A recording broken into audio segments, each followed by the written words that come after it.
ন্যায্য মূল্য দিয়ে জমি ক্রয় করার পরও চক্রান্ত করে জমি জবরদখল করতে চাইছে বলে অভিযোগ। জবরদখল করে জমি হাতিয়ে নেওয়ার চেষ্টা চালিয়েছিল চান্দিনা মোড় এলাকার কতিপয় জমিদস্যুরা। 2018 সালে চান্দিনা মোড় এলাকায় জমি ক্রয় করেছিলেন রেখা রানী দেব, কিন্তু জমি ক্রয় করার কিছুদিন পর থেকে জমিদস্যুরা তাদের জমি দখল দেওয়ার জন্য বিভিন্নভাবে তাদেরকে ভয় দেখিয়েছেন। শেষ পর্যন্ত বাধ্য হয়ে আদালতের দ্বারস্থ হলেন। আদালত থেকে রেখা রানী দেবের পক্ষ রায় দেয়। মঙ্গলবার আদালতের লোক এসে তাদের জমি হস্তান্তর করে দেয়। এদিন সংবাদ মাধ্যমের মুখোমুখি হয়ে রেখা রানী দেবের ছেলে বান্টি দেব বলেন, এলাকার জমিদস্যুরা এখনো তাদেরকে ভয় দেখাচ্ছেন এবং মহিলাদের শ্লীলতা হানির মামলা করে বান্টি দেবকে ফাঁসাবেন এই ধরনের হুমকিও দিয়ে চলছেন। এ ঘটনায় এলাকায় তীব্র চাঞ্চল্য ছড়িয়ে পড়ে। আমার মা রেখা রানী দেব স্বাগত দেবের জায়গাটা কিনছি, কেনার পরে দিয়েছে আমরা 2016 সালে জায়গাটা কিনছি। 16 আগস্ট মাসে জায়গাটা কেনার পরে এর আগেও বাইনা দিচ্ছিলাম, বাইনা রেজিস্ট্রি হয়েছে 2016 সালে আগস্ট মাসে।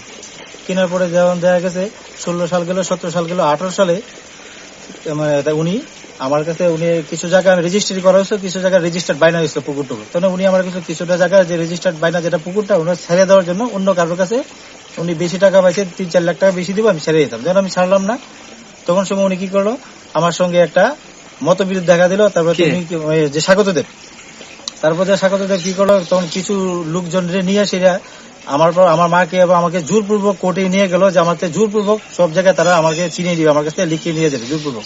তখন কোর্টে যাওয়ার পরে কোর্টে যারা উকিল বাবুরা তারা দেখা তারা বাধা দিল। পশ্চিম থানায় ফোন করলো, পশ্চিম থানার একজন সাব ইন্সপেক্টর স্যার আসলো, প্রাইম টিভিতে দেখানো হলো। তারা জোরপূর্বক ওই দিন আমাকে নিয়ে সেটা একজন বাড়িতে নিয়ে ঢুকিয়ে গেল, বাইক মোবাইল নিয়ে গেছিল ওই দিন। তারা জোরপূর্বক বললো যে আমাকে আমার ফ্যামিলিকে তারা মেরে ফেলবে যদি জায়গাটা আমি না দিই। তখন সময় তাদের বিরুদ্ধে আমরা মামলা করলাম। মামলা করার পরে দিয়ে সেটা প্লাস প্রাইম টিভিতেও দেখানো হলো যে ওরা ওই দিন বললো যে বিপ্লব দেব আমাকে বাঁচাতে পারবে না ওদের হাত থেকে। তারপরে দেখা গেলো ওইটা প্রাইম টিভিতে দেখানোর পরে তারা যখন কোর্টে গিয়েছিল তারা কিছুটা ঠান্ডা। কিন্তু রিসেন্টলি যখন দেখা গেল যে এখন আমি কোর্টের মারফতে জায়গাটা আমি আজকে যেমন আমরা কোর্ট সার্ভে কমিশনের মাধ্যমে জায়গা দিতে আসছে, তখন সময় দেখা গেল কি তখন সময় তারা আমাকে বারবিলি মানে যে স্বাগত দেব বা ওরা ওইখান থেকে কিছু একটা আমার কাছে ইনফরমেশন আসে তার মাধ্যমে, যে তারা আমাকে বলছে এক্ষুনি জায়গাটা কোর্টের মাধ্যমে দিচ্ছে, কিন্তু আমি কিভাবে জায়গা ধরে রাখি, তারা ওইটা দেখবে কিভাবে জায়গা ধরে রাখি। এবং আমাকে যে কিছু মহিলা দিয়ে তারা বলছে যে কিছু মহিলা দিয়ে আমাকে তারা যে শ্লীলতা হানি এরকম একটা যারা